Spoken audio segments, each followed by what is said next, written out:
Assalamualaikum. Today we will start our presentation by introducing our research topic, which is Pantheism in Malaysia. What is Pantheism?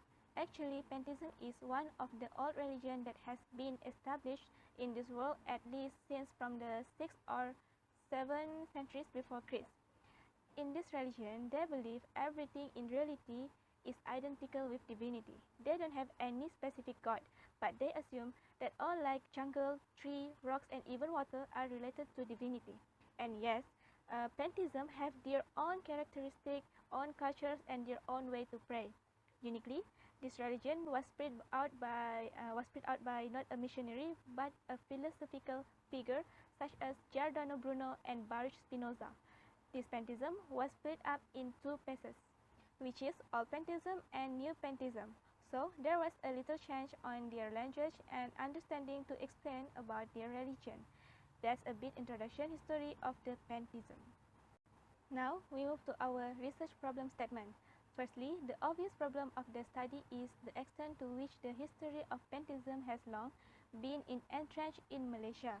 Although it is known as one of the religions that has been on the earth for a long time, yet it does not guarantee their identification and recognition in society today. The second problem statement is studies of pantheism before are little so much helpful for us to examine their doctrines and propaganda in an effort to explain pantheism, the belief of pantheism. Here, the researcher needs to identify the steps and methods used by the pantheism scholars in ensuring that their religion is welcomed by the people of the world. And for the last problem statement is that not many people from our community can recognize and take note of what pantheism is. There is not much revelation given in terms related to this religion. And we as the researcher can say it is very rare to hear of people who know the existence of pantheism. So that's the three of our research problem statement. Thank you. Assalamualaikum warahmatullahi wabarakatuh. My name is Nurinqasrina Binti Izdihar. My metric number is 1191833. For my part, we are going to talk about the history of pantheism. So in the Western world of pantheism, within the 18th and the 19th century, the idea were widely spread by poetry. The poetry contained meaning related to divining the nature. While in Islam, the teaching remained the same, but the popular or regular term regarding pantheism is mysticism or Sufism, but the scholars always use the term Sufism.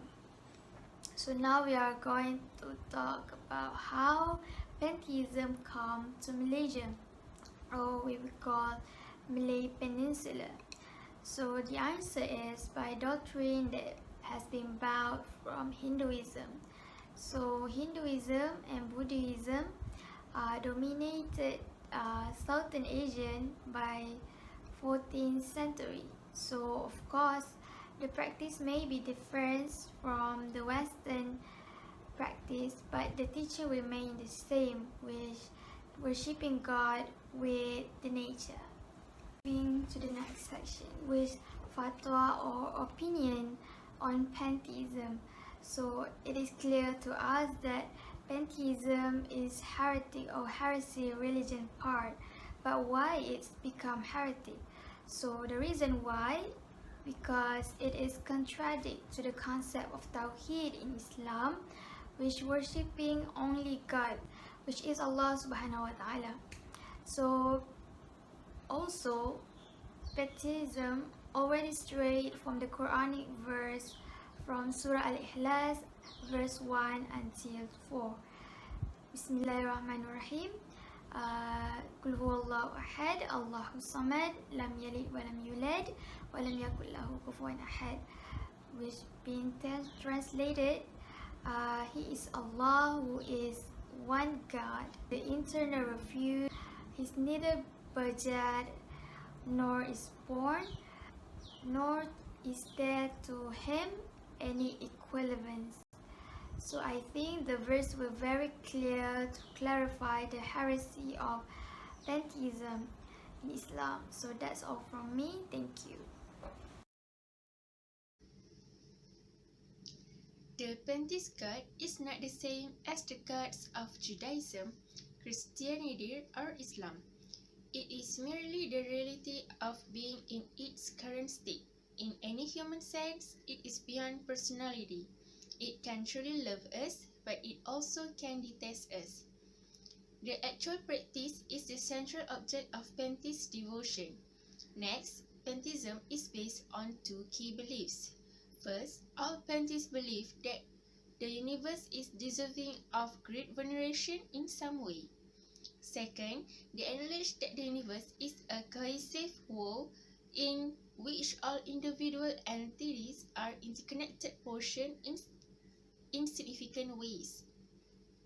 There is no component of God held in reserve by Pantheists somewhere beyond the limits of time and space. The object of Pantheist worship did not come before the universe, does not extend beyond it, and is not larger than it. In any case, the question is irrelevant because Pantheism has never been identified with ritual practice, but rather with a manner of life. The lack of communal pantheism may be clarified in part by the fact that pantheistic practice has never been associated with ritual, such as in the context of church. The focus of pantheist reverence is not a good God. The universe is neither good nor evil. Two core sentiments lie at the heart of pantheism is that all pantheists feel that the universe is in some sense worthy of the deepest reverence. Second, they accept that the universe is in important sense of unified whole of which all individual things are interdependent parts.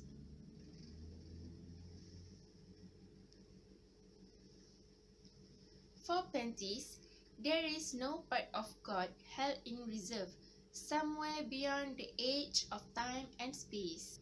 The object of pantheist reverence did not precede the universe. It does not extend outside the universe, and it is not greater than the universe. Thank you.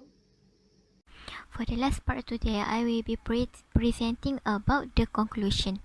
As my fellow friends had explained before, about pantheism, pantheism is not a religion, but it is more likely a belief.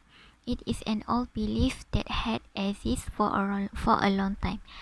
As we make research and conducted an online survey regarding on this topic, the data that we got was that many people doesn't know what is actually pantheism. Actually, pantheism have been spread widely in the world. One of the religions that have been using pantheism belief in their religion is Hinduism.